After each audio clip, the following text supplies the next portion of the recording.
piece. Okay, so we left laughing hysterically. Shows with Carlos Mencia at the Webster Comedy Club. Tonight, 7:30 and 10. Saturday, 7:30 and 10. Get your tickets now. We've been laughing this whole time. Yes. We were joking about Costco opening up today. We were kind of thinking, Jen was thinking, oh, is he going to, you've been all over the Right. country, traveling. You do this for a living. Right. You're probably going to be like, oh, Rochester and their Costco. But you're like, no, I get it. No, I totally get it. It's totally America. Costco opening should make every American feel good about ourselves that we do that. Like, this is why people in other countries don't like us, because we don't know how to appreciate how awesome America is. We sit and complain and go, the traffic between Rochester and Syracuse has gotten so bad. And people in Africa are like, I don't even have a sandwich. What is he complaining about? Like, we don't get how awesome it is, and we love complaining about nothing, You're a good student of the communities in which you go travel, because you've seen it all, okay? Yeah, you've been all over this country. Everywhere. But I love what you said to me in commercial break was that no matter how different we are, that we're pretty much the same. Everybody is the same. They just think that they're not. It's the saddest thing is it takes an act like September 11th to unite America.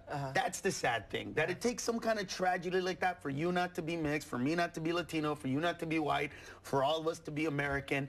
Every other time, we're just finding ways to separate, and so many shows are built on, this country's broken, you need to do something, and people are just like, oh my God, they're gonna take my job, and what am I gonna do? And then, they're freaking out. Freaking out for nothing, There's 12 million people in this country, give or take, that have no papers because this country's awesome. You will know America is not a good country when they leave. When you turn on and there's no Costco opening, there's just a bunch of people in the ocean, and you're like, is this a race? Cubans are going back to Cuba. You'd be like, oh my God, it's over! Godzilla's coming! The monster, he's coming to eat everything at Costco. That's when you'll know that our country's broken. Until then, it's like, relax, enjoy yourself, have fun.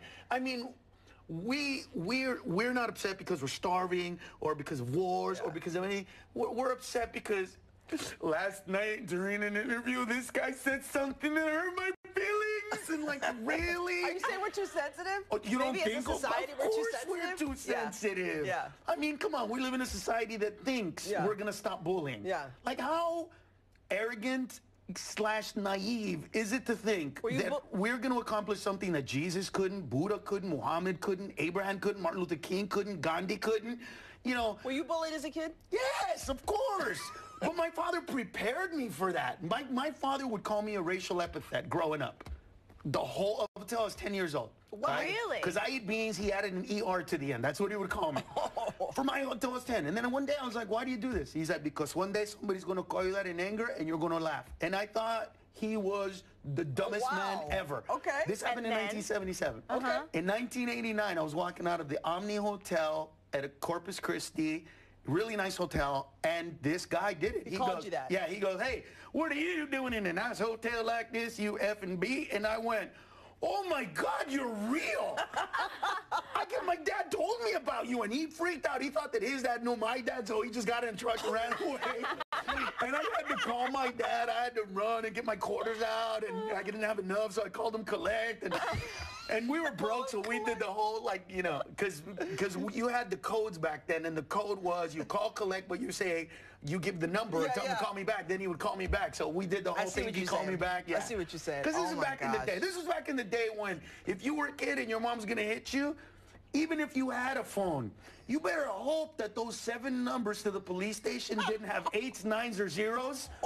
Because if there were a bunch of 1s and 2s, you could be like, but if it was like 9 like mine, there was a 2630209. So it was like, it was like, and my mom's like, I'm gonna kill you. And I'm like, why are there 9s in this? So many 8s, And all I'm hearing, and every time I went click, click, click, I would imagine my mom would go, Oh, yeah. Oh, God, she was, because I'm the 17th of 18. Yeah, what's that like to have that big a family, honestly? I don't know what it's like. I know what it's like to get beat because my mother was mad at my sisters and my brothers from stuff that she would have been mad at now, but back then she was nicer. Yeah. So when I was growing up, my mom would go, come here, and she would go and smack me in the side of the head and go throw that trash. And I would be like, no, you're supposed to tell me to throw the trash. Then I don't throw the trash. Then you smack me, and then she goes, do I have time for you? This is what I'm talking about. Nobody does what I tell them. And I'm looking at my dad like, she never told me. We're telling you, see him tonight, tomorrow, Webster Comedy Club. Oh, my gosh.